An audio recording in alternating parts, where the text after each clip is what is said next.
Boa noite, pessoal. Vamos dar uns minutinhos, né? Quando for mais ou menos umas umas 21h10, a gente começa aqui.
Boa noite, pessoal. Espero que vocês possam estar me ouvindo, né? Queria agradecer aí a comunidade Dev Java, né, de estar me dando essa oportunidade de estar podendo apresentar para vocês esses assuntos, né, que são de extrema relevância para novos desenvolvedores, pessoas que estão começando na área, né, não necessariamente só em Java. É um assunto que eu vejo que o mercado hoje, são dois assuntos que eu vejo que na hora das entrevistas, né, tem muita gente que ainda tem muita dificuldade, não entende, né, sobre a importância, né, de alguns conceitos. E a ideia aqui é trazer esses conceitos básicos, né, para poder ajudar vocês a desenvolver o conhecimento, fazer com que vocês, quando chegarem num processo seletivo, vocês não tenham tanta dificuldade com esses assuntos e que vocês consigam enxergar o quanto que uma aplicação complexa ela precisa desses pilares, né? desses alicerces, né? E aí eu quero agradecer o Renato, né? O criador dessa comunidade, junto com todos os seus integrantes, né? Com todas as pessoas que fazem parte, que são vocês. E aí eu quero apresentar aqui tanto um assunto, né, que é muito importante para que vocês possam se desenvolver como profissionais, que é a abstração, quanto sobre Solid. Acaba que Solid, ele pega um pouco desse conceito de abstração, né? Então eu vou compartilhar aqui um slide, a gente vai passar, são 2 slides, um sobre abstração, outro sobre Solid, e aí no final eu passo uma aplicação aqui onde a gente vai vendo os princípios sem Solid e com Solid. E aí eu vou explicando cada parte desses conceitos, tá? Eu não vou conseguir ver vocês porque eu estou só com um monitor. Então, enquanto eu vou explicando, eu não tenho acesso ao chat. Na hora que eu abrir para as perguntas, eu vou abrir meio que a própria, digamos, a própria live para poder olhar o chat de vocês, ok? Espero que vocês estejam escutando, né? Se vocês estiverem escutando, por favor, vocês digam que tá ouvindo, que tá ok, tá bom? Só para eu poder começar aqui a apresentação.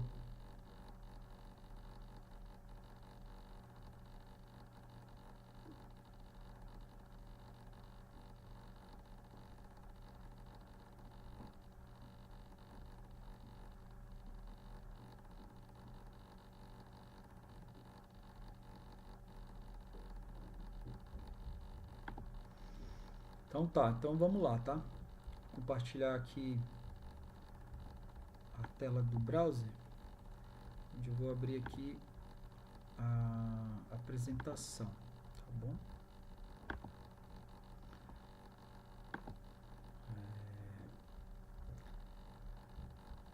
Mais uma vez, né? Quero agradecer aí a todos que estão participando dessa live, né? E essa primeira apresentação eu quero falar sobre o poder da abstração, né? Poder da abstração no desenvolvimento de software. Uma coisa que eu tenho percebido ao longo desse tempo, né, de carreira que eu tenho no mercado, é que grande parte dos desenvolvedores, sempre que eles vão trabalhar com alguma solução de software, eles sempre se atentam muito à parte técnica. Se atentam muito, né, qual framework eu vou usar, que linguagem eu vou usar, se por acaso eu vou usar AWS, se eu vou usar Azure. Só que eu percebo que muitas vezes isso acaba fazendo com que os próprios devs eles acabem fazendo entregas não tão boas, porque muitas vezes eles se preocupam tanto com a parte técnica que eles esquecem de pensar no conceito em si, né?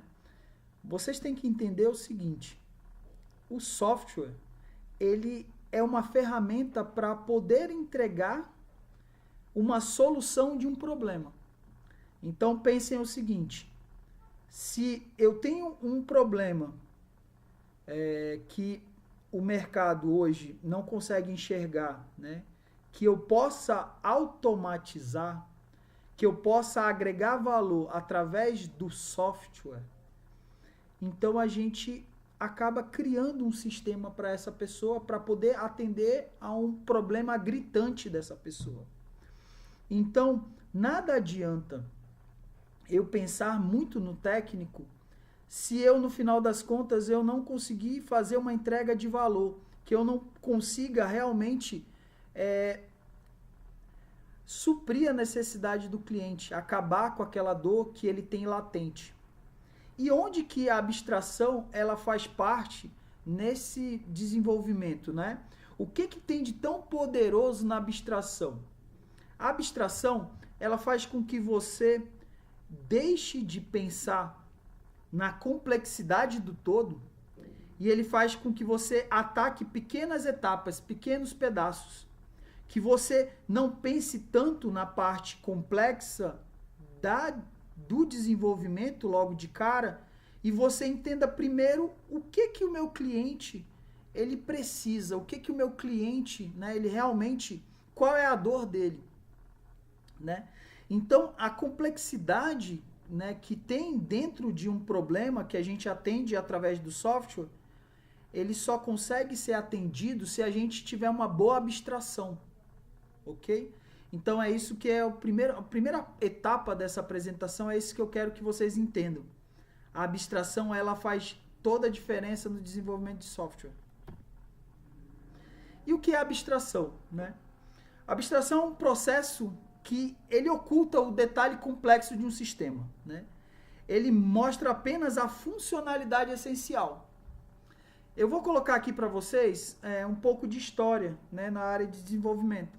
Se vocês pararem para pensar, quando se começou a programar, ou quando começou-se a usar computadores, a gente tinha os cartões perfurados.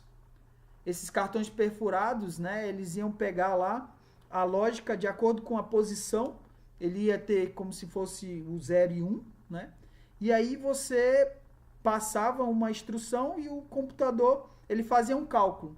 No começo, a gente só conseguia fazer mais era cálculos matemáticos, né, através desses cartões perfurados.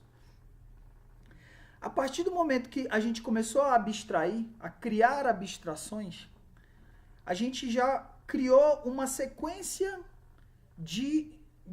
desses zeros e uns, né? Então a gente criou sequências, essas sequências viraram códigos e a gente começou a dizer, tipo, cara, para poder eu ter um A, um B, para poder ter um pixel, uma imagem, eu vou pegar e vou usar esse código aqui de zeros e uns.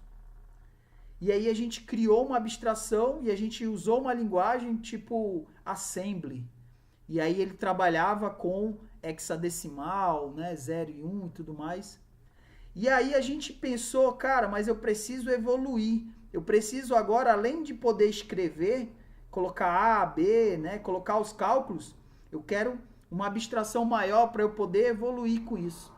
E aí veio as linguagens de programação, né?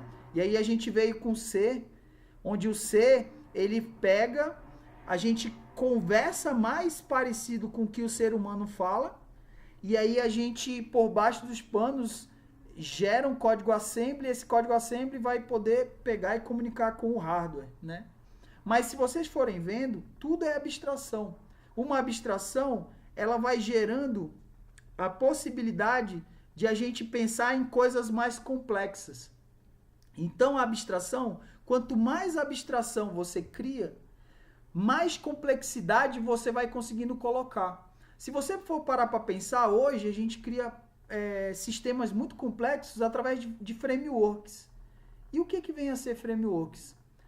Frameworks são códigos que abstraem toda a funcionalidade que alguém já deixou pronta para poder você, como desenvolvedor, pensar em algo maior. Então, o poder da abstração faz com que a gente pense em pequenas etapas sem pensar na complexidade dela. Então, quanto mais abstração, mais complexo um sistema consegue ser. E a importância da abstração está nisso. É você poder pensar mais simples e focar em pedaços menores.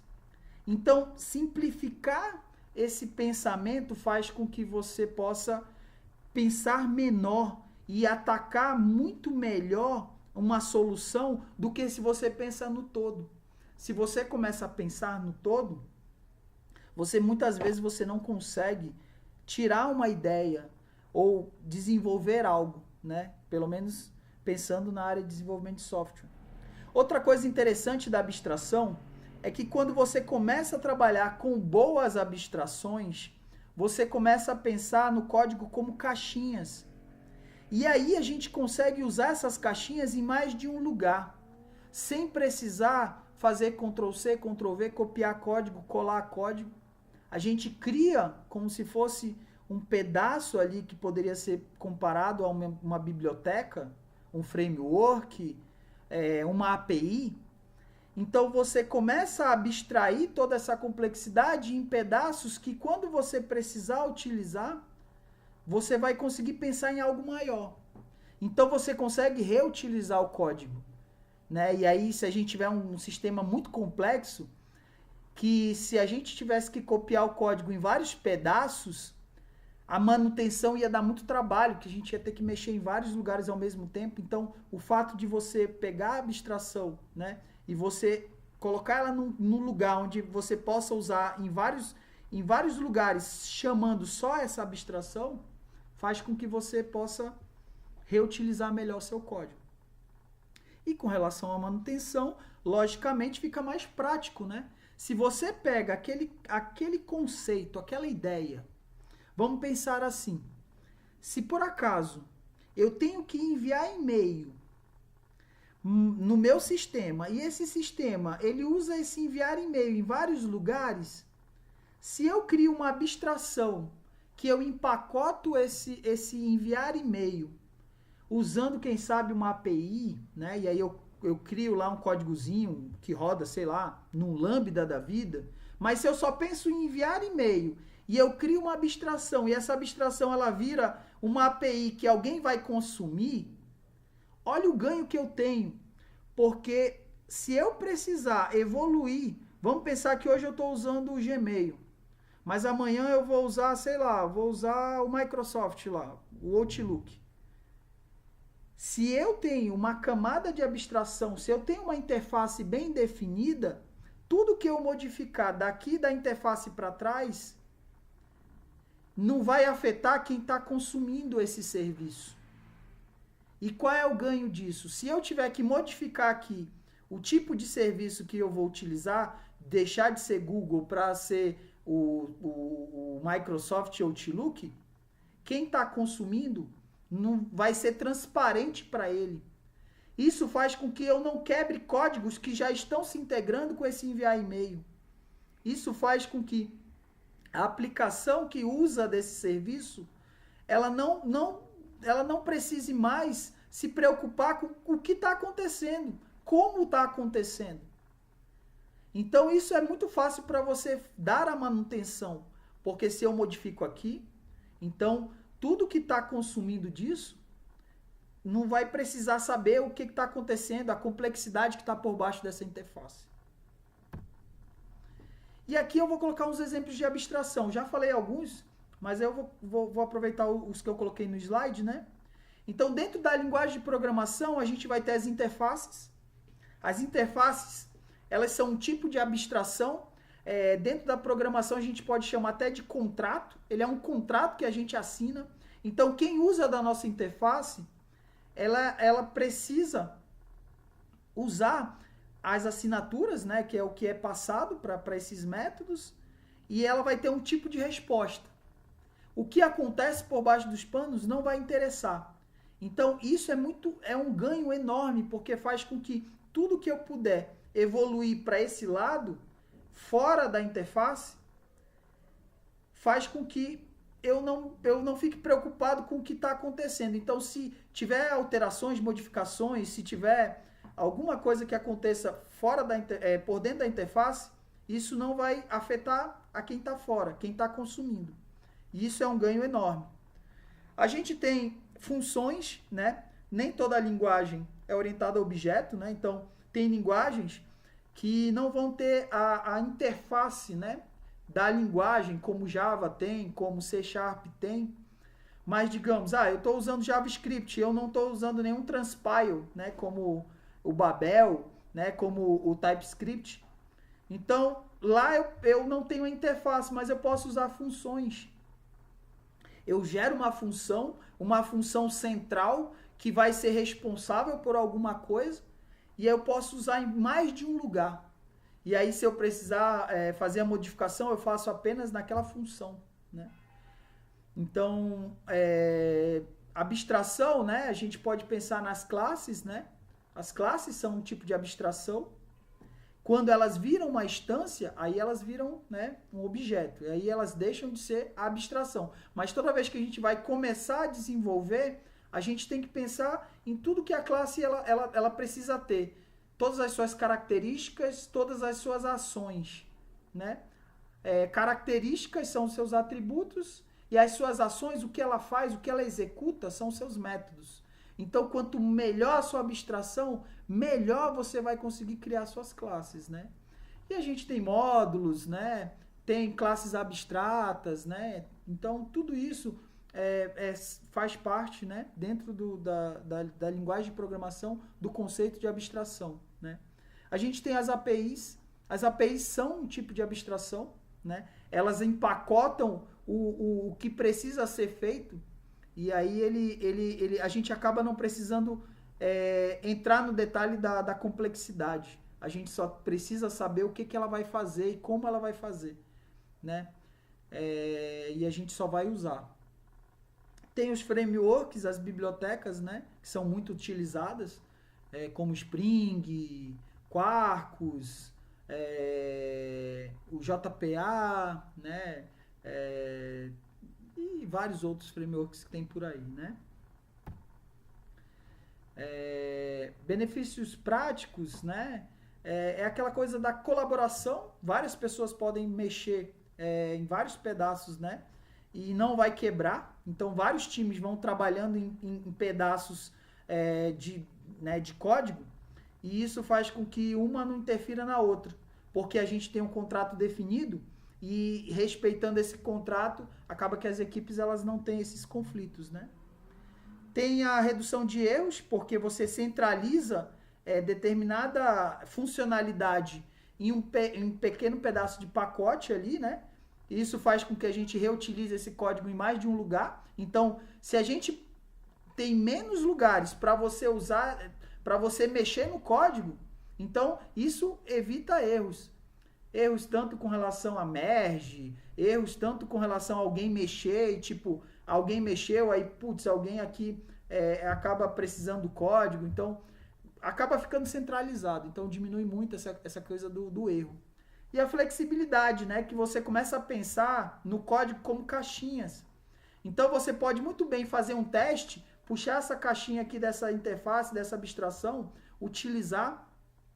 E se por acaso não der certo, você tira e coloca outra, né? Isso a gente tem muito quando a gente pensa na composição de objetos, né? Quando a gente pensa em herança, né? Poliformismo. Então, quando a gente fala de poliformismo, herança, toda essa coisa, isso é o fino da abstração. E isso facilita muito, porque isso faz com que você não copie e cole códigos espalhados por várias partes do sistema.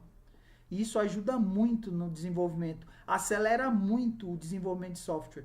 Por isso que às vezes é muito mais vantagem você perder um tempo entendendo bem do negócio para você conseguir desacoplar um pedaço de funcionalidade e deixar ele bem segregado para poder você usar ele como um serviço, do que você às vezes fazer na pressa, pensando só na tecnologia e você acabar gerando muito acoplamento. Porque quando você pensou, você estava pensando só no técnico e você esqueceu de pensar naquela funcionalidade para você deixar ela o mais isolado possível para você poder reutilizar ele em vários lugares. Então, antes de se pensar numa solução técnica, pense bem no negócio para você conseguir abstrair bem, para você conseguir delimitar quais são as suas interfaces. E dessas interfaces, quem vai consumir dessas interfaces? Tem um conceito que eu gosto bastante, que é chamado do DDD, Domain Driven Design, que Eric Evans, né, colocou lá como um conceito dele, que ele fala disso, de você entender sobre domínios, de você conversar com a equipe de negócio e você falar a linguagem ubíqua.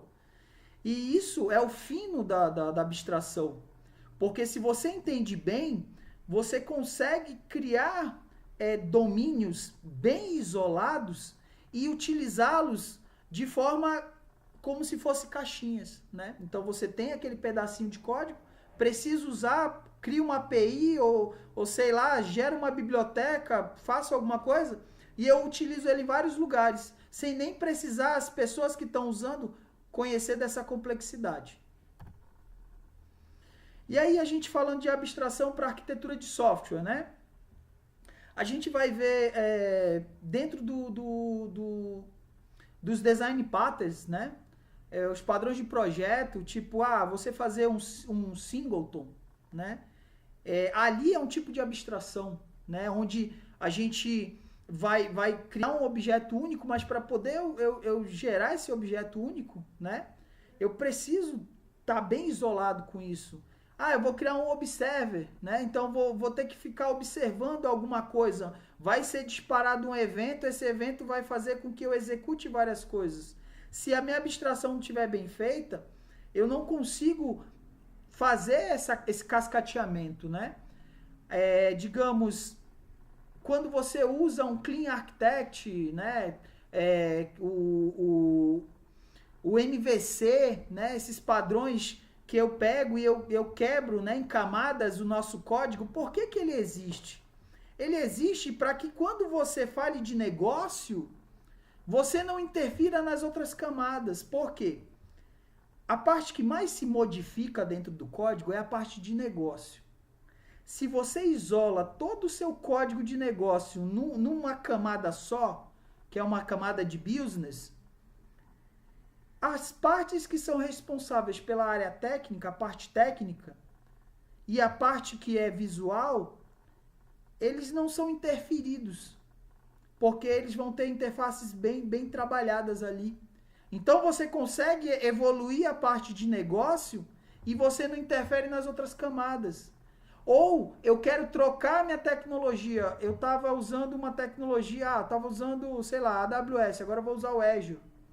Quem tiver na camada de negócio, quem tiver na camada de visão, não vai ser interferido nessa camada aqui, que é uma camada mais voltada para, vamos pensar no banco de dados, uma camada que é mais voltada para, sei lá, um stream, né? Trabalhar com Kafka ou com um SQS, né? Então, assim, você acaba trabalhando com as camadas sem interferir uma com a outra, né? Então, assim, tem uma série de componentes e arquiteturas, né, que a gente usa no código, que a gente tem essa visão de abstração. E concluindo essa primeira etapa, né, a abstração ela ajuda muito, né, nessa coisa de reaproveitar. Você reaproveitar seu código. Você não deixar o seu sistema sujo com coisas... com código, né, eu copiei e colei código em vários pedaços do sistema e agora eu tenho que ficar procurando porque eu tenho que alterar e aí eu tenho que alterar em vários lugares.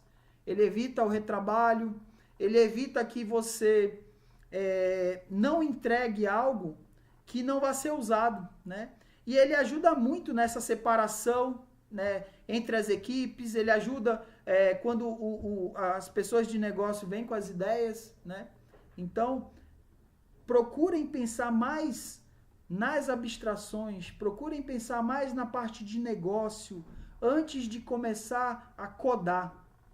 Porque quando você tem uma boa abstração e você usa técnicas porque tem técnicas que ajudam, né?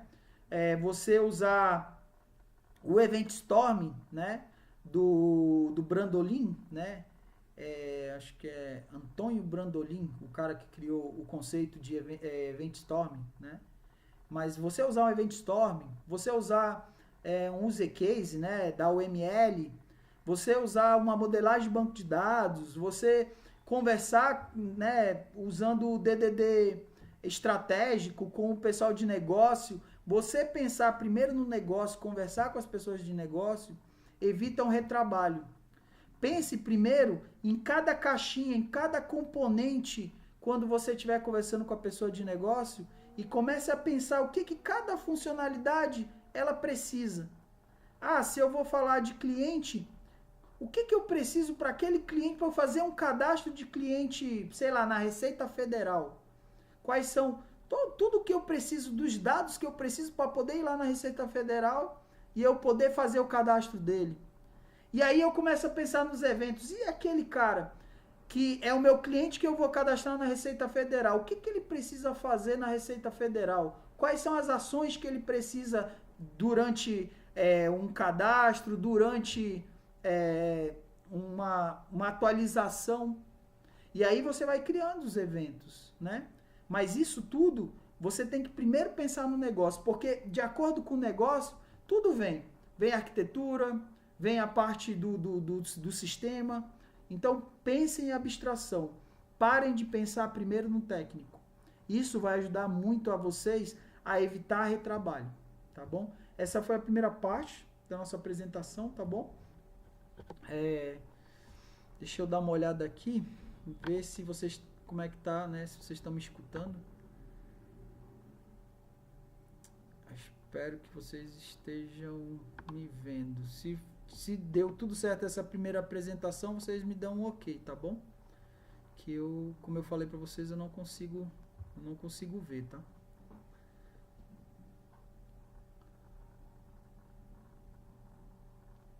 Agora a gente vai para a segunda apresentação.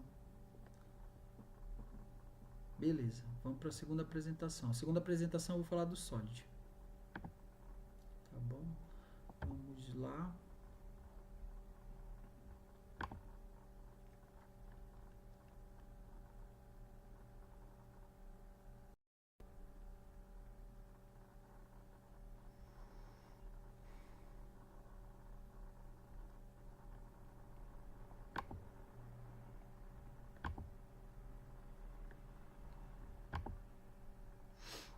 Então vamos lá, pessoal.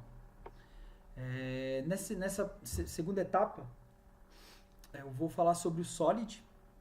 E aí a gente pode até pensar que o Solid, falando de abstração, né, ele tem um pouco, né, dessa parte da abstração, e a gente vai ver que até ele casa um pouco com o que eu quis colocar, tá bom? Mas vamos lá. Vamos falar do Solid, né? E do poder que o Solid ele traz para o desenvolvimento de software, né? E o que é o Solid, né? O Solid, ele é um acrônimo, né? Que fala de 5 princípios. Esses 5 princípios, a primeira pessoa que juntou, não é que ele criou, ele juntou, já existiam os princípios, e ele juntou esses 5 princípios, né?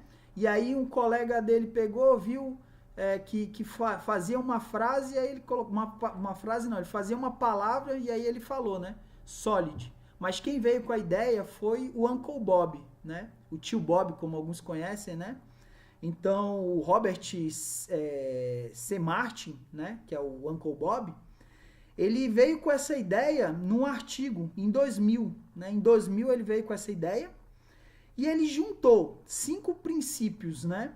Para poder falar que esses princípios são as boas práticas que eu posso executar quando eu estiver programando orientado a objeto, né? Então, toda vez que você usa um sistema orientado a objeto, se você seguir esses 5 princípios, você vai estar fazendo um bom desenvolvimento. Você vai estar conseguindo fazer um bom sistema orientado a objetos.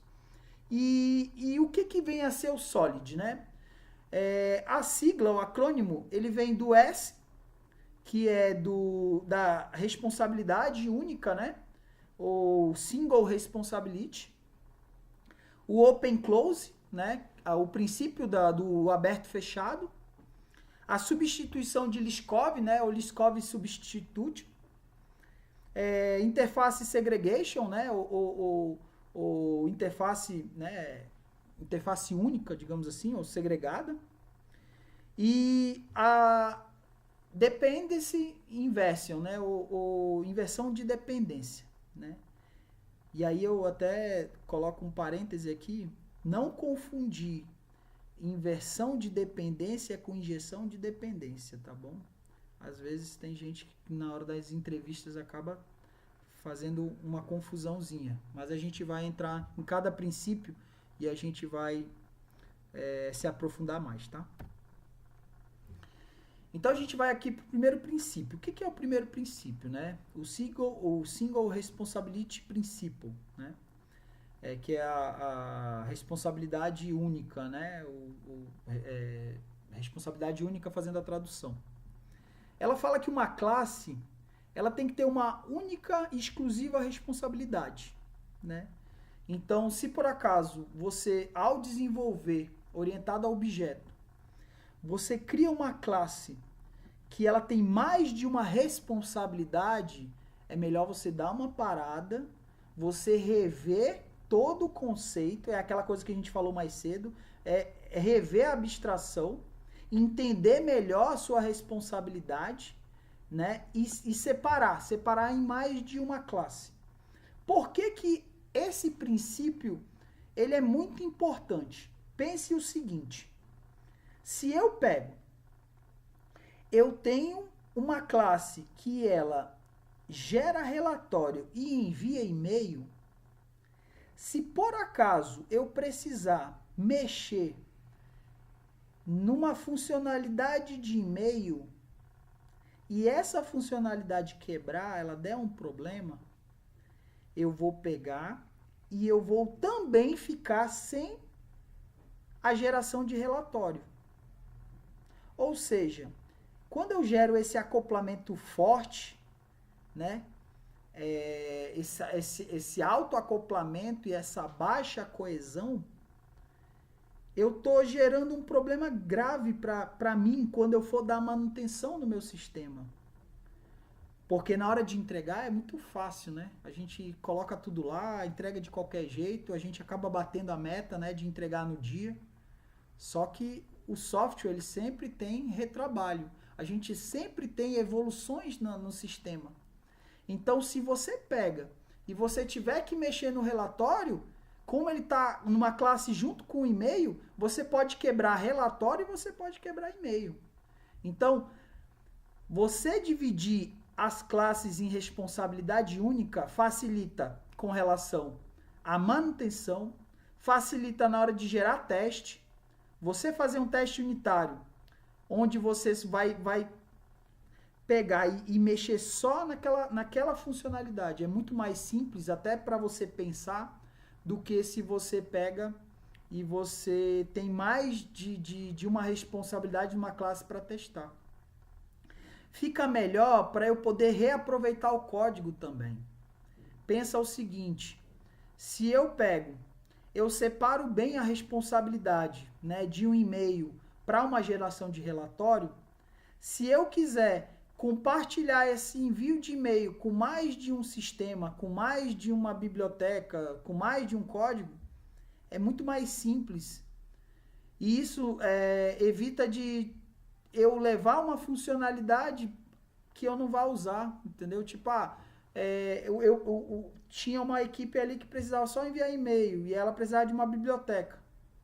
E aí, putz, eu não vou implementar a parte de relatório. Aí, vai ficar um nulo lá na implementação do relatório e eu vou trazer isso junto com a interface porque eu estou trabalhando com e-mail, mas eu também vou trabalhar com relatório, entendeu? Então, para evitar essas coisas, se você vê que aquela classe ela tem mais de uma responsabilidade, ficou difícil de testar, ficou difícil de estender, de reaproveitar o código, cara, dá uma pensada e rever aquela classe. Quem sabe ela precise ser dividida em mais de uma classe, tá? o princípio do aberto-fechado, né? Que ele ele é aberto para extensão e fechado para alteração, para modificação, né? O que fala esse princípio? Esse princípio, ele fala o seguinte: se por acaso você tiver que mexer naquele código, aquilo vai quebrar em muitos lugares. Então, em vez de você pegar e você mexer naquele código e correr o risco de quebrar todos os lugares que estão utilizando daquele código, é melhor você criar uma extensão, né? Ou uma composição. Por quê? Se eu pego e eu estendo, ou eu crio uma composição e eu crio um outro objeto, quem estiver usando aquele serviço, ele não vai ser impactado. Se por acaso eu tenho uma funcionalidade de gerar o relatório, se eu tenho lá, sei lá, gerar relatório de inventário, por baixo dos panos, eu antes fazia esse relatório pelo Excel, mas agora eu evoluí e estou usando, sei lá, Power BI. Quem estiver usando aqui essa interface, ela pode precisar, quem sabe, mudar o objeto que está sendo passado numa camada acima. Mas todo mundo que estiver nessa camada aqui vai continuar usando. E ele não precisa saber do que está acontecendo aqui atrás. Agora, se você tiver que modificar o código na própria classe que eu estou usando aqui, vamos pensar o seguinte: beleza, essa classe aqui agora ela tem que evoluir, então eu vou colocar mais uma propriedade no meu método. Putz, eu mexi no meu método para poder eu atender uma nova funcionalidade. Cara, quem estava usando aqui, ele vai quebrar. Ou todos os lugares que estavam usando daquele código vai quebrar. Então, em vez de você ficar mexendo no código, modificando direto no código, cara, cria uma extensão, né? Trabalha com interfaces, cria uma nova composição, um novo objeto daquela composição e usa a abstração. Usa a abstração, que aí você evita de quebrar todas as pessoas que estão consumindo dessa interface, entendeu? Então, o princípio do aberto e fechado é isso. Evite ao máximo mexer no código direto. Sempre tente criar novos objetos, estendendo daquele objeto e evoluindo, mas nunca pegue e modifique diretamente. O princípio de Liskov, né? O que vem a ser? A gente tem que ter objetos de uma classe derivada, elas têm que poder ser substituídas entre a classe pai e a classe filha sem quebrar o sistema. Pensa assim, um exemplo, né? Se eu vou usar lá o JPA, se eu não estou enganado, ele estende, né, o JPA repository, ele estende de CRUD repository.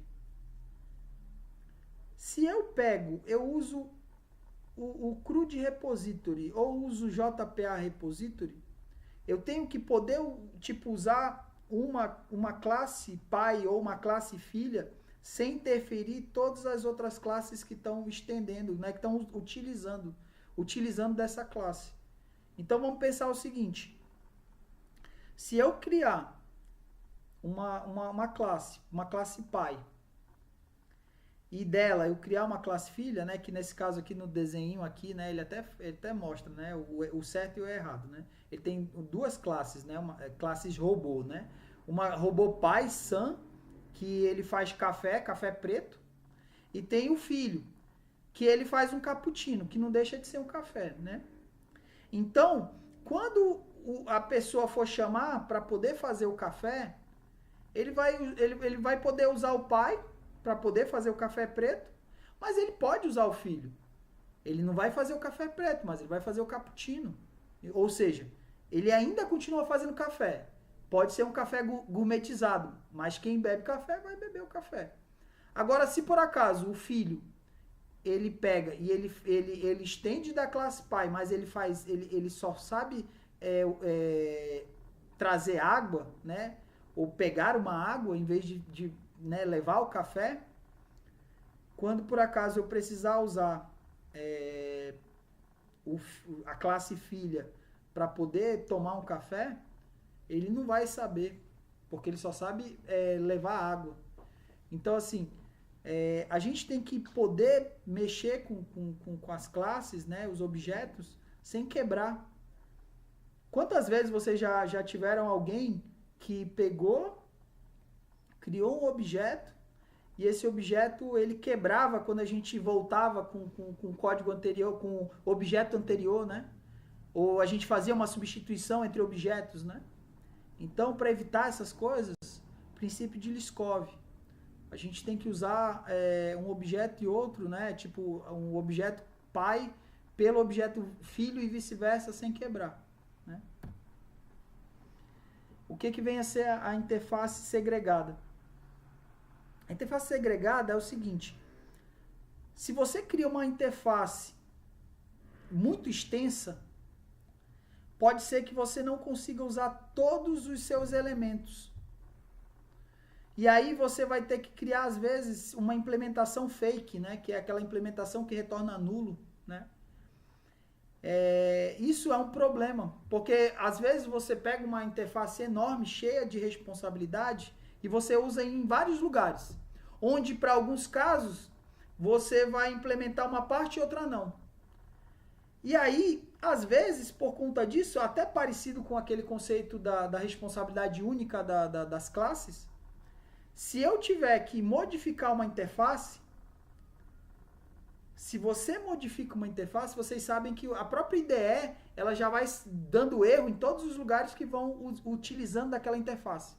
A própria IDE já dá aquele worm, já fica vermelhinho, ele já não compila. Então, quando você modifica uma interface, ele tende a quebrar em vários lugares. Então, tu já pensou, tu está usando uma interface que ela, além de imprimir, né, imprimir um documento, ela também, sei lá, ela também, além de imprimir um documento, ela gera uma página web sei lá, Então, eu tenho uma interface que eu além de imprimir um documento, também ele gera uma página web, né? Ele gera um acoplamento aqui. Aí eu tenho uma classe que ele só vai usar a parte que imprime e vai ter uma que só acessa a parte web, né, da página de geração web. Eu modifiquei a interface só num pedaço. As duas vão quebrar. Ou seja, eu vou ter que modificar em mais de um lugar. Então, tipo, se você tem interfaces que elas podem não ser utilizadas, quebre em pedaços menores. Se você precisar depois utilizar essa interface numa mesma classe, tipo, eu dividi em 2, 3 interfaces. Vamos pensar, tipo, eu tenho uma interface conta base, que tipo, eu tenho um perfil, eu sou Van Gogh, lá do Santander. Dentro do Van Gogh eu tenho alguns serviços básicos. Mas o Van Gogh, além de ter os serviços básicos, ele tem um serviço de, ele me dá 10 dias sem juros lá no cartão. Isso poderia ser uma interface segregada do plano base. Eu posso colocar que eu tenho um plano base nas interfaces e eu tenho um plano expert, sei lá, fidelidade, né, que é um cara mais, que ele está um pouco mais tempo no banco. Então, eu gero duas interfaces. Quem implementar, se precisar das duas, que eu sou o perfil cliente Van Gogh, então eu preciso das duas interfaces. É só na minha classe eu implementar as duas interfaces. Então eu não preciso pegar, entendeu? E colocar tudo numa interface só, entendeu? Então, para isso é que vem esse princípio, né, da interface segregada, né?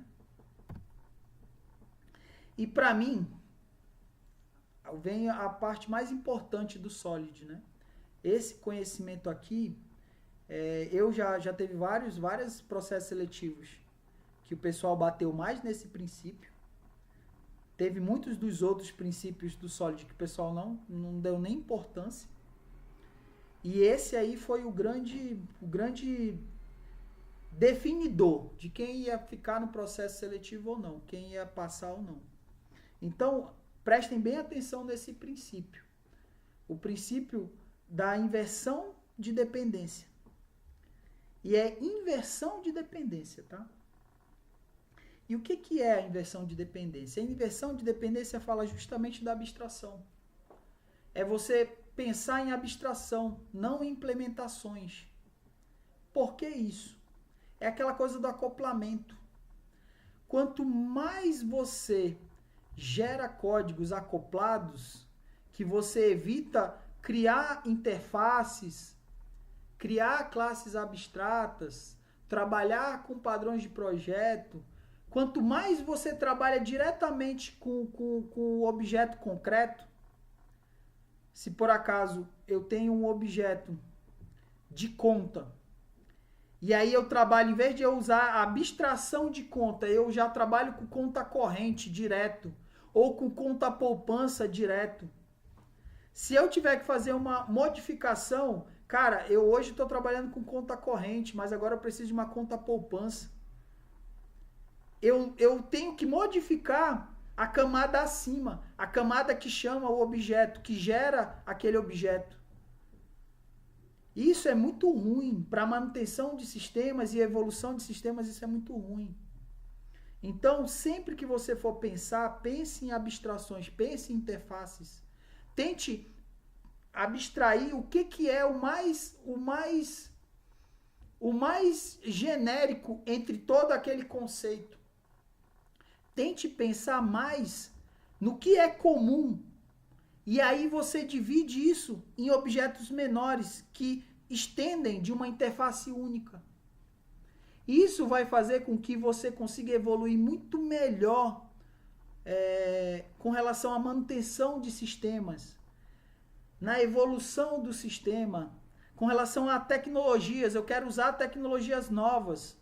Beleza, se eu crio uma interface boa, se eu crio uma abstração boa, eu posso fazer vários testes aqui atrás que quem está usando desse meu serviço não está nem aí. Você não vai impactar essas pessoas. Eu tenho uma API. Eu criei uma API bem feita, onde eu coloquei a abstração muito bem feita ali, onde eu realmente eu não tenho um acoplamento pesado. Quem estiver usando essa minha API aqui, ela não quer nem saber o que está acontecendo aqui por baixo. O meu contrato, ele se mantendo, eu mantendo o meu contrato bem definido, cara, eu não vou impactar o pessoal que está por baixo dos panos. Esse é um ganho extraordinário. Isso a gente ganha em velocidade, a gente ganha no DevOps, porque pensa que para eu subir com coisas, eu não vou precisar subir com um monte de coisa. Eu vou precisar só subir com aquele núcleozinho. Pensa no ganho que eu tenho para poder dar manutenção. Eu posso trocar as tecnologias, eu posso trocar a implementação aqui, contanto que eu mantenha a minha interface. Isso é um ganho absurdo. Eu posso mudar várias coisas e eu não vou impactar quem está utilizando. Tu já pensou? Pensando até num sistema hospitalar, o cara lá que trabalha, sei lá, o cara da recepção, ele tem que mandar lá um laudo para poder o médico pegar e dar o parecer dele, se a pessoa vai ficar internada ou não, se ela vai precisar ir para UTI ou não. Se por acaso eu tiver que alterar alguma coisa entre essa parte daqui e o que o médico precisa ver, eu vou trocar a tecnologia aqui. Antes ele usava a tecnologia A, agora vai usar a tecnologia B. Mas o sistema, ele precisa manter esse contrato. Cara, eu vou poder trocar tudo que está acontecendo aqui por baixo e isso aqui vai continuar funcionando. Eu não corro o risco de, ter um problema, deixar de passar uma ficha e aí o médico não pedir para o paciente ir para a UTI. Ou seja, eu posso até matar uma pessoa, né? Parece besteira, né? A gente pode pensar, é besteira que o cara tá falando. Mas é sério. Às vezes a gente deixa, sei lá, acontecer algum problema muito sério no sistema, né? Que pode parar, às vezes, todo um hospital, às vezes até um avião, porque a gente não segregou bem. E aí a gente vai dar manutenção, mexe no que não deve, quebra o sistema todo, e aí você para o sistema todo. Então, basicamente, o Solid ele se divide nesses 5 princípios. E eu quero que vocês levem isso como se fosse um mantra. Que vocês saibam e toda vez que vocês forem programar, vocês olhem o código de vocês e vocês vejam se algum desses princípios está sendo ferido. Se por acaso você vê que tem alguma coisa errada, refatora. Para isso é muito bom, né? A gente sempre fazer os testes unitários, até para a gente poder mexer, né? Mais tranquilo e tal, mas eu queria apresentar isso porque, apesar de parecer muito bobo, por incrível que pareça, tem muita gente que não faz o básico, não consegue pensar numa boa abstração, não consegue pensar no que é comum entre os objetos para poder evitar esse acoplamento. Pensem primeiro nisso.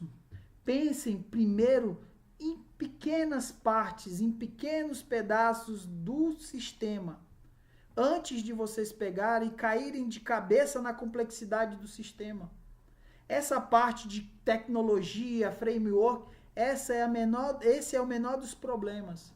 Se vocês fizerem sistemas bem feitos, com interface bem definidas, com separação bem feita, com modularização bem pensada, a velocidade que vocês ganham a longo prazo é enorme. E um sistema ele consegue ficar muito tempo no ar e você não corre o risco de tipo criar um sistema e amanhã ter que trocar ele de novo, porque ele já ficou obsoleto por causa dos acoplamentos que foram gerados, tá?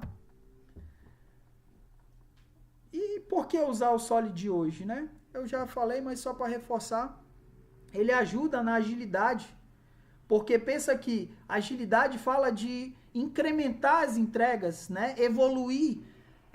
Tem uma palavra, né, que é pivotar, tipo, tem que modificar algumas coisas. Você tem que ser rápido para modificar, para experimentar algo, para você tentar algo novo. Então, para isso, quanto mais você conseguir trabalhar com os conceitos de abstração do Solid e todos os outros, mais ágil você vai ser, porque você vai poder mudar muito rápido. Porque você vai evitar o acoplamento, né? Baixo acoplamento, né? Alta coesão, né? É isso. E aí, isso ajuda no DevOps, porque você não vai precisar subir tantas coisas também, né? E aí você vai poder fazer testes unitários melhores, né? Você vai poder mexer melhor no sistema, trabalhar com coverage e tudo mais. Então, assim, melhora também, né? Entrega contínua, né? DevOps, entrega contínua. Então, eu consigo entregar mais rápido e continuamente evoluir o sistema mais rapidamente, tá bom? Então, isso faz com que o Solid, apesar de ser uma coisa simples, ele ajude bastante na agilidade, no DevOps e em vários sistemas modernos, né? E é isso, tá bom? A apresentação foi isso. Vou mostrar para vocês aqui um código